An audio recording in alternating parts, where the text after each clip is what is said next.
모세가 홍해에서 이스라엘을 인도하며 그들이 나와서 수르 광야로 들어가서 거기서 사흘 길을 걸었으나 물을 얻지 못하고 마라에 이르렀더니 그곳 물이 서서 마시지 못하겠으므로 그 이름을 마라라 하였더라.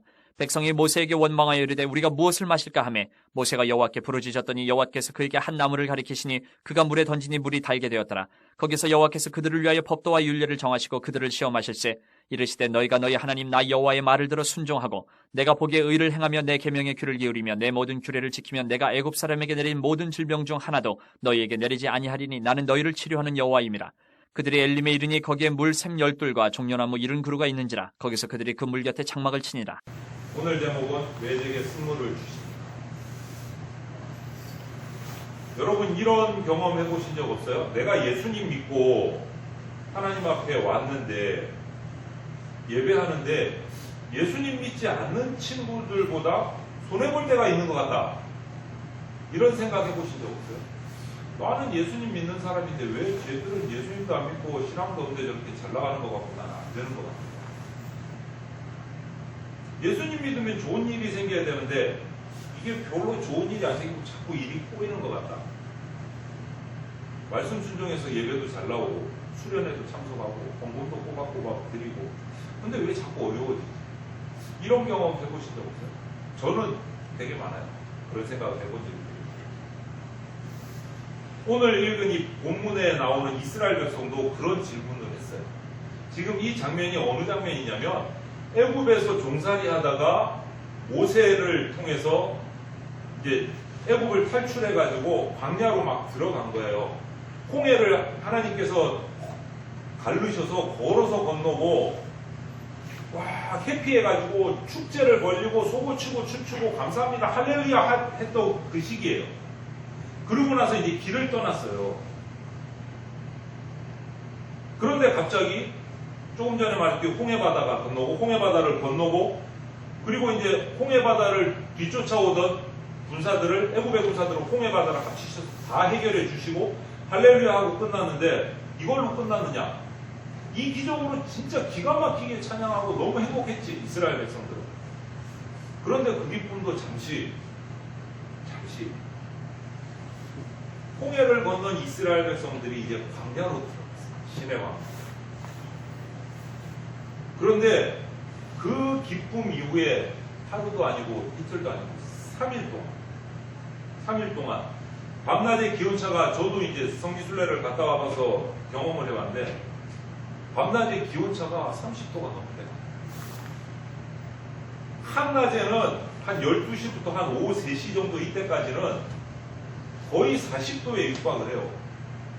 낮음은 30몇 도, 높음은 40도에 육박을 해요. 그런데 호텔에 들어갔더니 제가 그래가지고 저녁에 호텔에 들어갔어요. 저녁이라고 춥지는 않아요. 선선하지도 않아요. 저녁에 날씨가 한 20도, 20몇 도 그래요. 그래서 호텔에 들어갔는데 가방을 들고 솜이불이 깔려 있는 거야 침대에. 이 두툼한 이게 뭐야 지금 땀 삐질삐질 흘리고 30도, 40도를 오락가락 하는 데서 하루 종일 돌아다니다 하고 호텔에 들어갔는데 솜이불이 깔려 있는 거야. 이게 뭐지? 첫날 이게 뭐지? 그랬어요. 그래서 막 에어컨 빵빵하게 틀어놓고 이불 다 덮고 이불 안 덮어도 자다 이 더위 이불 발밑으로 다 차고 에어컨 빵빵하게 막 20도 이렇게 틀어놓고 시원하다 이러면서 잠이 들었는데 추워서 눈을 떴어요. 에어컨 껐는데도 추운 거야. 창문 닫았는데도 추운 거야. 솜이불을 찾게 됐어요. 밤에 새벽이 되면요 거의 0도까지 떨어져요. 밖에 거의 0도까지 떨어져요. 그리고 광야 한복판에 가면 얼어 죽는 거예요. 그러니까 낮과 밤의 기온 차이가 30도로 오르락내리락. 여기를 3일 동안 이스라엘 백성이 그런데 물 한 모금 발견을 못했어요. 물 한 모금 못 마시고 3일을 걸어요. 기분 좋겠어요? 어떻겠어요? 3일 전에 홍해를 걸어서 그것도 꽉 바다가 갈라지고 와 기적을 체험해서 근데 3일을 딱 물을 못 마시고 나니까 그거 싹 다 지워진 거야. 원망이 나오고 욕이 나오기 시작해요. 그러다가 투덜투덜 하다가 물을 발견했어요. 그 발견한 곳이 뭐냐면 마라라는 곳에 도착해요. 3일만 목마른 곳에서. 그런데 물이 있는 거야. 전부 다 허겁지겁 고개를 쳐갖고 벌컥벌컥 마셨는데 뭐야 이게 뭐야? 쓴물이야. 마실 수가 없는 거야. 토하고 이제 반란이 일어났죠. 시원한 생수인 줄 알고 마셨는데 먹을 수 없는 쓴물. 입에서 불병이 이제 터져나온 거야. 3일을 참았는데. 그래서 물을 발견해서 마셨는데 먹지도 못하는 쓴물. 이제 원망이 터져나온 거야. 말씀에 순종해서 왔는데 대학 입시에도 떨어지고 병에도 걸리고 하나님 어쩌자는 겁니까? 교회 안 다니는 애는 뚝딱뚝딱 대학도 잘 들어가고 직장도 잘 들어가는데 나는 뭡니까? 이럴 수 있다. 우리 집은 어쩌란 말입니까? 저 집은 잘 먹고 잘 사는데 우리 집은 전부 다 날마다 가정 예배 드리고 예배 드리는데 왜 우리 가정은 날마다 이렇게 힘들고 쪼들립니까? 여러분이 이 상황이라면 어떠십니까?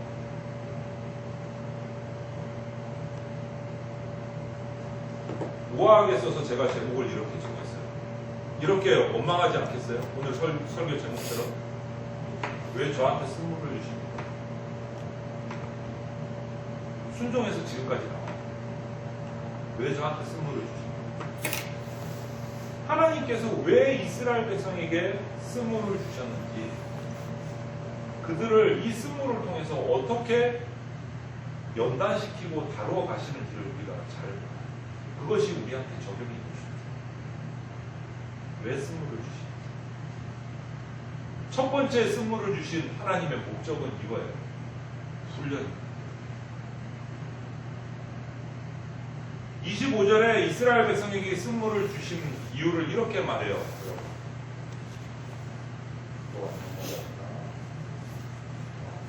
같이 한번 볼까요? 시작. 모세가 여호와께 부르짖었더니 여호와께서 그에게 한 나무를 가르치시니 그가 물에 던지니 물이 달게 되었더라. 거기서 여호와께서 그들을 위하여 법도와 율례를 정하시고 그들을 시험하실세. 뭐라 하신다고요? 시험하신다. 영어 성경을 보면 이때 시험은 템프테이션이 아니고 테스트. 테스트의 의미를 알죠? 학교에서 치는 시험이에요. 이 과정을 통해서 성장시키기 위한 목적. 훈련이다. 신명기 8장 2절 한번 읽어볼까요? 시작. 내 하나님 여호와께서 이 40년 동안에 내게 광야 길을 걷게 하신 것을 기억하라. 이는 너를 낮추시며 너를 시험하사 내 마음이 어떠한지 그 명령을 지키는지 지키지 않는지 알려 하심이라. 여기서도 뭐가 나오죠? 시험, 테스트가. 40년 동안 광야길로 그들을 이끈 이유가 뭐라고요, 여러분? 하나님의 말씀을 지키는지 지키지 않는지 알려고 테스트하십니다. 시험하십니다. 여러분, 하나님께서는 우리를, 저나 여러분들을 시험, 테스트를 통해서 훈련시키세요. 훈련시키세요. 미혹해서 넘어뜨리려는 것이 아니고 테스트를 해서 훈련을 시켜서 강하게 만드십니다. 그럼 주기도문에서 예. 우리를 시험에 들지 않게 마옵시고는 그 시험은 다른 시험인가요? 그렇죠. 어떤 영어로 뭐라고 해요? 영어로 아마 제가 알기로는 템프테이션 내지는 다른 말을 쓰고 있을 거예요. 마귀의 시험에 들지 않다. 다른 거를. 그리고 영어는 제가 뭐 번역이 많으니까 아마 그쪽일 거예요. 테스트는 아니에요. 하나님이 우리를 이렇게 궁지로 쓴물을 주시는 이유는 뭐냐면 우리를 그냥 가지고 놀려고 우리를 미혹에 넘어뜨려 갖고 막 죽게 만들려고 힘들게 만들려고 그게 아니에요. 우리를 단련시키시죠. 여러분 군대 갔다 오신 분이나 아니면 어떤 극교훈련이나 이런 데 운동하는 해보면 알잖아요. 왜 헬스클럽 가서 그 힘든 운동을 막 낑낑거리면서 해요. 무거운 걸 들고 내리고 뭐 하려고? 죽으려고 해요? 아니잖아. 그 훈련을 통해서 뭐가 성장하는 거예요? 내 육신이 건강해지는 거잖아요. 근육이 발달. 훈련을 통해서, 단련을 통해서 이 쓴물을 통해서 이스라엘 백성을 죽이시려는 게 아니고 더 강하게 살리십니다. 왜?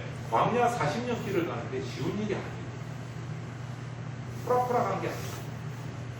그러니까 홍해를 건너서 회피해갖고 막 기운 풀어져갖고 할렐루야 하고 있는데 훈련에 바로 집어넣으시.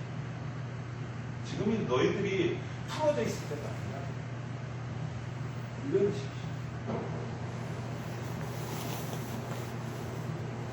여러분, 하나님은요, 내 수준을 나보다 더 잘하시는 분이에요. 여러분의 수준을 여러분보다 더 잘하시는 분이에요, 하나님. 우리 가정 형편 나보다 더 잘하세요. 아직 감당할 만한 때가 아닌 것을 나를 너무나 잘하는 하나님이 수준에 맞게 우리를 단련시키세요. 수준에 맞게. 그래서 성경에 보면 이런 말씀이 있어요. 감당할 만한 시험을 주신다. 감당할 만한 시험. 하나님이 주시는 시험은 감당할 만한 시험. 사탄이 주는 미혹, 시험은 뭐요? 감당할 만한 시험이 아니에요. 왜 우리를 시험해요, 사탄은? 우리를 쓰러뜨리려고 시험하는데 감당할 만한 시험 절대 안 주죠. 근데 하나님이 주시는 테스트는 감당할 만한 것만 주십니다. 그것을 위해서, 그것을 통해서 우리를 뭐 하시려고? 훈련시켜서 강하게 하십니다. 목적이 뭐라고요? 하나님이 승부를 주시는 목적, 훈련시키는.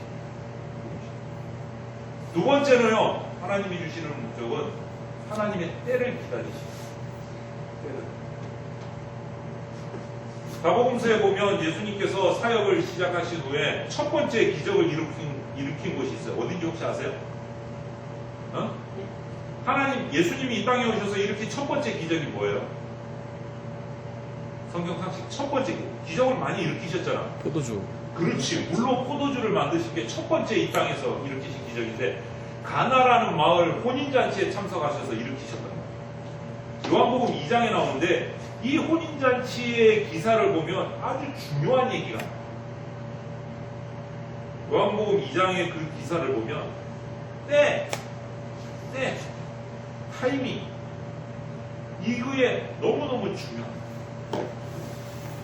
잔치집에, 혼인잔치집에 포도주가 떨어졌어요. 이스라엘의 혼인은요, 일주일을 해요.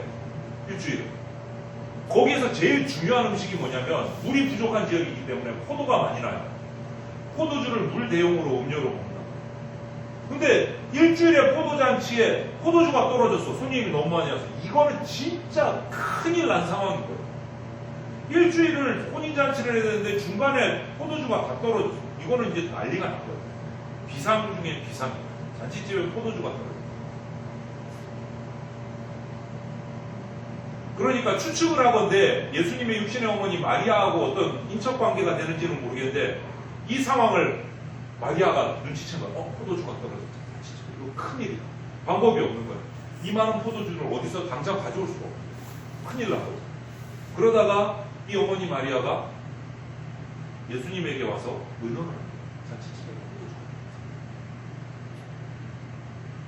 그때 예수님은 뭐라고 하신 거예요? 기적을 딱 일으키시면 되잖아. 포도주를 쫙 일으키시니 일으켰어. 근데 그 전에 이런 일이 있었어요. 같이 한번 읽어볼까요, 여러분? 시작. 여자여, 나와 무슨 상관이 있나이까? 내 때가 아직 이르지 아니하였나이다. 우리 한글로 하면 여자여. 감히 어머니한테 여자여, 이것이 일명 싸가지 없이.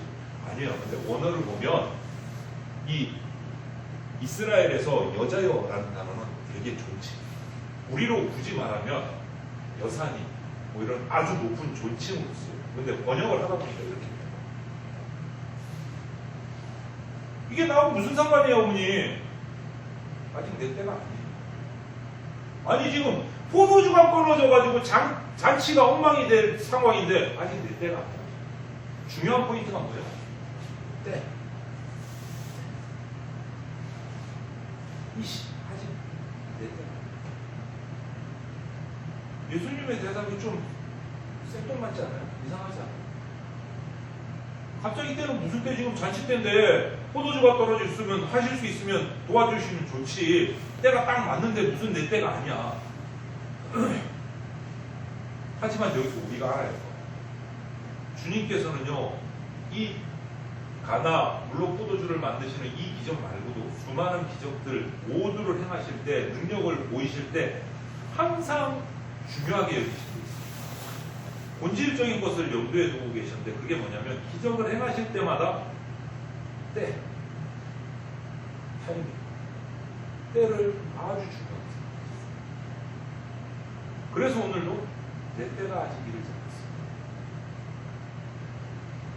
가나의 혼인잔치, 오병이어의 기적, 거친 파도를 탁 말씀으로 잔잔케 하실 때 현장에서 가늠하다 잡혀온 여인을 용서해 주시는 그 사건 등등등등 수많은 사역과 기사들 가운데서 이것을 행하실 때마다 끊임없이 때를 생각하셨을 때 그게 바로 예수님 생애 절정에 놓인 사건이 뭐예요? 지금 이제부터 종료주일 해서 요번 주일 고난주간 지나가면서 가장 중요한 때가 뭐예요? 예수님이 기다리시는 때가 십자가에 달리시는 내 때가 십자가에 거기에 관심을 거기에 모든 포커스를 맞추셔서 기적 하나하나 전부 다 그것을 상징하거나 그것을 비유하거나 그것을 가르치거나 그것을 예언하시기 위해서 모든 기사와 사건들을 다 그때에 맞추셨어요. 마지막으로 가실수록 내 때가 왔다라고 말씀하셨어요. 십자가의 사건이 하나님의 뜻이고 예수님의 관심사는 그 하나님의 뜻을 이루는 데 있습니다. 그것을 위해서 모든 것을 다 맞추셨어요. 포커스를 보고. 여러분, 하나님이 지금 여러분한테 주시지 않은 게 있을 수 있어요. 하나님, 내가 이렇게 기도했는데 왜 나야 응답 안 해주시죠? 여러분 생각에는, 제 생각에도 그래요. 지금도 기도하는 것들이 있어요. 왜 지금 안 주실까? 이렇게 기도를 했는데 지금 주시면 딱 좋을 것 같은데 내가 생각할 때. 그런데 하나님 보시기에는 아직 때가 이르지 않았기 때문에 응답 안 하실 수 있어요. 내가 생각할 때는 맞는데 하나님이 보실 때는 내 인생 가운데 아직 그것을 응답하실 때가 되지 않아요. 우리는 하나님의 때를 기다릴 줄 알아요. 내 의지, 내 방법대로 밀고 나가는 게 아니라 하나님이 나에게 주실 때, 나에게 손을 내미실 때를 끊임없이 기도해요. 그게 답답할 수도 있어. 정반대일 수도 있어. 왜 벌써 나를 불러? 이럴 수도 있어. 그런데 아무리 외쳐도 손 안 내미실 때도 있어. 정반대로. 이랬든 저랬든 우리는 그때를 기도해요. 하나님께서 나를 단련하실 때, 나에게 축복하실 때, 우리 교회에 하나님께서 능력을 부어주실 때, 우리 가정에 하나님께서 역사하실 때, 그때를 기다릴 수 있어요. 무엇으로 기다려야 돼요? 믿음으로 기다릴 수 있어요. 우리는 하나님의 그 뜻을 다 이해할 수 없어요. 그렇다면 여러분, 답답하잖아. 이 하나님의 놀라운 때가 어떻게 알 수 있을까? 도대체. 근처라도 어떻게 대충이라도 알면 좋지 않을까? 그 때를 우리는 말씀을 통해서 알려주세요. 말씀을 통해서. 어떤 말씀이냐? 하나님께 예배 드릴 때 그 말씀을 통해서. 매일 묵상하는 그 큐티의 말씀을 통해서. 여러분, 하나님은요, 설교 말씀을 통해서 여러분에게 말씀하세요. 목회자를 그래서 세우셨어요. 똑같은 인간이지만 훈련시켜서 세운 이유가 있어요. 그리고 그 말씀을 못 알아듣고 지나갈 수도 있어요. 그런데 여러분, 설교 전체가 여러분에게 다 들릴 때도 있지만 그렇지 않을 때가 더 많아요. 그렇죠? 그런데 계속 말씀을 듣고 예배에 들어가다 보면 어느 날 갑자기 단 한 구절이 내 가슴에 확 와서 꽂히는 말씀이 있을 때가 있어요. 내 머릿속에 확 깨달아진 때가 있어요. 그게 바로 나에게 주신 말씀. 그건 깨달은 당사자만 알 수 있어요. 아무도 몰라. 어느 목사님이 이런 얘기를 하시더라고요. 목사님들끼리 모여요. 지난 주일날 내가 열심히 일주일을 기도하면서 준비해서 강단에 서서 설교를 했는데 내가 생각할 때 나는 죽은 것 같아. 지난 주일 설교. 목사님이 이러시더라고요. 그런데 목사님한테 문자가 뛰기. 목사님, 지난주 설교 말씀 저한테 너무너무 은혜가 있어요. 1월이 이게 뭐야? 이게 내가 내뱉는 설교의 하나님의 말씀이 목사님 입장에서는 뭔가 부족하다고 느꼈을 수 있는데 그게 아니라는 거예요. 성령님이 그 듣는 당사자 마음속에 파고들게 하실 때가 있어요. 그건 당사자만 합니다. 죽순 목사님의 설교에서 은혜 받는 성도가 있다는 거예요. 그건 당사자만 합니다. 당사자. 이게 바로 하나님께서 나에게 말씀하시고 느낍니다. 그게 하나님입니다. 여러분 따라합시다. 말씀을 붙들자. 말씀을 붙들자. 말씀을 붙들자. 말씀을 통해서 이루세요, 여러분. 어쩌면 하나님의 비전을 이룰기에는 일생에 한 번, 두 번 올 수 있을지 모르겠어요. 예수님께서는 일생에 한 번 바뀐 십자가의 때를 향해서 말씀에 늘 민감하게 귀를 기울이셨어요. 아침마다 새벽마다 가서 기도하셨어요. 이렇게 말씀을 통해서 하나님의 때를 알 수 있어요. 또 한 가지 때를 알 수 있는 방법은 믿음을 통해서 그 때를 알 수 있습니다. 우리 믿음을 통해서. 하나님께서 내게 말씀하신다는 확신. 하나님께서 나를 사랑하신다는 것을 믿습니다. 누가 뭐래도 이 사실을 나는 확신합니다. 이것이 흔들림 없는 믿음의 태도예요. 설교를 통해서 큐티 말씀을 통해서 내가 큐티를 하면서 받아들인 그 말씀이 하나님이 나에게 주신 말씀이다. 확신. 그게 하나님의 태도예요. 여러분 히브리서 11장에 보면 이런 말씀이 있어요. 11장 1절 말씀인데 같이 한번 읽어볼까요? 시작. 믿음은 바라는 것들의 실상이요 보지 않는 것들의 증거니.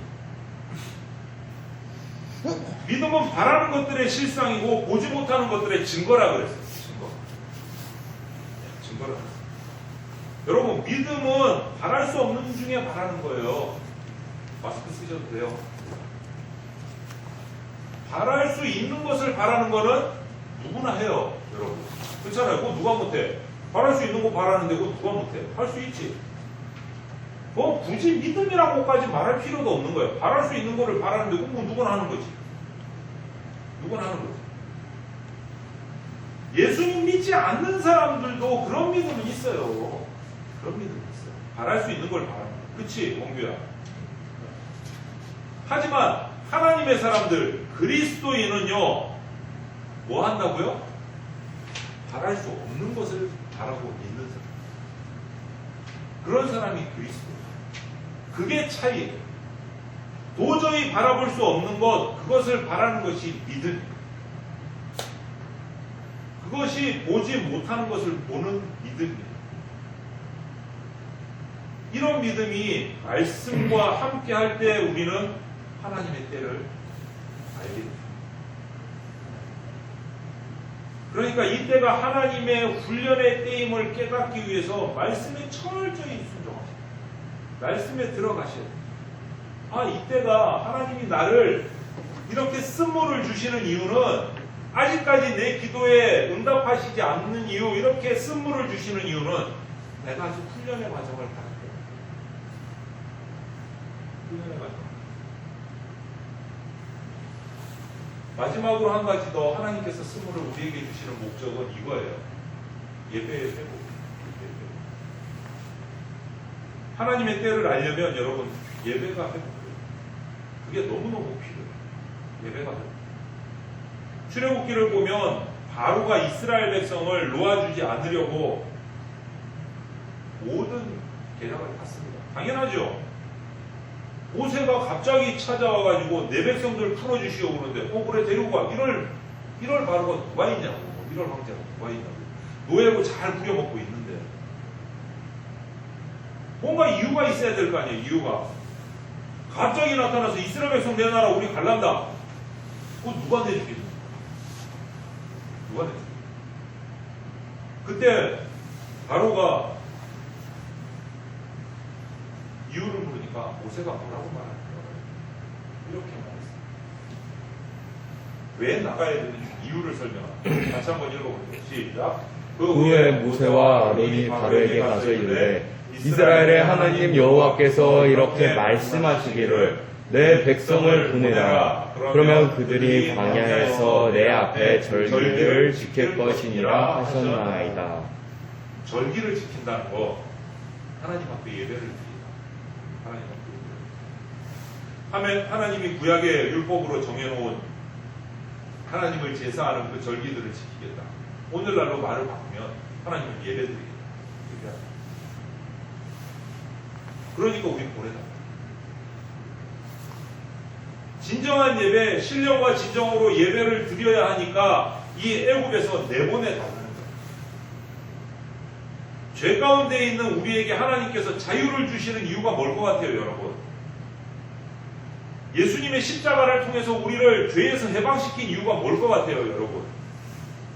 너 이제 자유니까 네 맘대로 잘 먹고 잘 살아라 이러려고 우리를 해방시키신 것 같아요? 우리를 구원하신 것 같아요? 우리를 예배자로 세우시기 위해서 예배자. 여러분 스스로 정말 멋진 간지나는 신령한 예배자가 되고 싶은 마음 여러분 가지신 적 있어요? 고민해 보신 적 있어요? 난 정말 멋진 예배자가 되고 싶어요. 내 인생 가운데서 하나님을 예배하는 것만큼은 난 누구에게도 지기 싫다 이런 마음 가졌던 적 있어요? 내가 너무 당황스러운 말을 하는 거예요.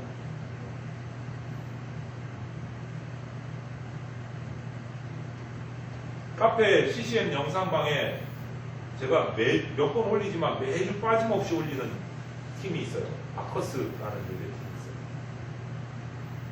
저도 거기 직접 참석을 해봤어요. 예배 현장에. 목요일마다 저녁에 예배를 드려요. 7시 반에. 교회를 들려서. 자기들이 무슨 돈이 있는 것도 재정이 있는 것도 아니에요. 후원을 받아가면서 연습을 해서 목요일마다 찬양 예배를 드려요. 제가 알기로는 한 1000명 이상 보여요. 그런데 지금 이 바이러스 사태 때문에 볼 수가 없는 거예요. 어떻게 하는 줄 알아요? 영상 보셨어요 혹시? 이런 거. 그냥 자기들 조그마한 방에서 모여가지고 자기들끼리 예배하는 거예요. 그 영상을 찍어가지고 목요일마다 올려요. 유튜브. 제가 그걸 링크를 넣어요. 목요일마다 모여서 이 어려운 상황 가운데서도 기도하면서 예배하는 거예요. 마커스라는 팀의 이름의 뜻이 뭐일 것 같아요? 여러분? 마커스가 뭐예요? 평생. 마커가 뭐야? 표정. 마크. 흔적. 흔적을 남기는 사람. 마커스. 무슨 흔적? 예수님의 흔적을 남기는. 자기들은 예배자가 되고 싶어요. 이 어려운 상황 속에서 사람들은 못 오니까 자기들끼리 모여서 예배하고 영상을 찍어서 사람들에게 또 올리는 거예요. 여러분 그 영상에 가서 조회수를 한번 보세요. 많잖아요. 예배하고 싶어요. 제가 앞에 있던 교회에서 중고등부를 데리고 수련회를 떠나서 마커스 집회에 가가지고 그 집회 현장에 들어가려면 줄을 서야 돼요. 늦게 가면 못 들어가. 이해가 안 되죠. 예배에 들어가는데 늦게 가면 못 들어가. 자리가 부족해서. 이해가 돼요? 지금 우리 모습을 보면서 3시간 전에 가갖고 삼각김밥 사 먹고 교회 현관 계단에 쭈그리고 줄 서갖고 앉아가서 3시간을 기다렸어요. 예배 들어가면. 문을 안 열어줘. 30분 전에 문을 닫아요. 한꺼번에 들어가면 혼란스러워. 스태프들이 나와서 딱 줄을 세워요. 3시간 전에 가가지고 줄 서서 기다려. 삼각김밥 먹어요. 한여름에, 여름방학에 수련회 가고 거기가. 예배 1시간 반에서 2시간 드리는데 3시간을 기다렸어요. 거기 들어가요. 예배 들어가요. 그렇게 예배 들어가면 여러분 은혜가 될 것 같아요? 안 될 것 같아요? 3시간 기다리는 애들이 짜증 냈을까요? 안 냈을까요? 기대하면서 하나님이 우리를 훈련시키는 목적이 뭔 줄 알아요? 마지막이 예배예요. 예배예요.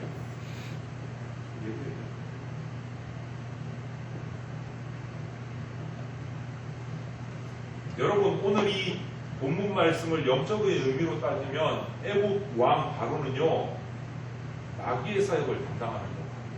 애국을 신학적으로 보면 세상이라고 해요.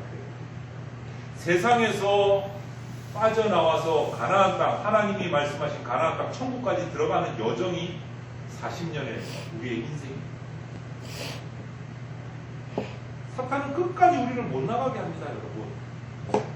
우리 힘으로는 그 권세에서 빠져나올 수가 없어요. 하지만 우리가 그 어려운 가운데서도 하나님께 기도하면서 이 어려운 바이러스 중에 3명이 주님 앞에 나온다. 그 이유가 뭘 것 같아요, 여러분? 하나님께 예배 드리려고 합니다. 교회에 나오지만 예배 말고 다른 것 때문에 좀 큰 교회 가면 교회 활동이 좋아서 뭐 친구 만나려고 놀라고 이러기도 해요. 물론 그게 나쁜 거 아니야. 동기부여가 될 수 있어. 교회에 나오는 동기부여가. 그게 그런데 근본 목적은 아니야. 어떤 여학생 보니까 목사님 잘생겨서 교회 나가는 젊은 전도사님. 동기부여는 될 수 있어. 근데 그게 목적이 아니라. 그게 목적이야. 여러분 마음에 손을 얹고 한번 생각해 보세요. 정말 하나님 때문에 교회를 나오고 계시는 건지, 예배가 끝난 뒤에 친구들하고 노는 것 때문에 나오는 건지, 점심이 맛있어서 나오는 건지, 여러분 예배 자체에 얼마나 집중하세요? 예배 가운데 계시는 하나님께 얼마나 여러분들 집중하세요? 우리에게 쓴물을 주시는 마지막 이유가 뭐냐면 예배를 회복시키기 위해서. 하나님께서는 여러분에게 예배 훈련을 시키세요. 진짜 예배가 뭔지. 그냥 묵상기도 하고 찬양하고 사도신경하고 설교 듣고 기도하고 헌금하고, 이 순서가 예배가 아니에요, 여러분. 그거는 그냥 예배를 진행하기 위한 인간이 만든 순서일 뿐이에요. 그게 예배가 아니에요. 사실 진짜 예배는 여러분, 그 시간을 통해서 하나님의 임재를 내가 경험하는 거예요.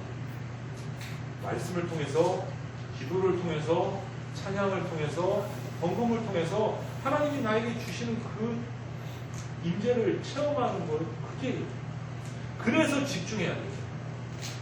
기도 시간이니까 기도하고, 설교 시간이니까 설교 듣고, 그러다가 졸기도 하고, 이게 예배가 아니라 그 30분 1시간을 지내는 게 예배가 아니에요.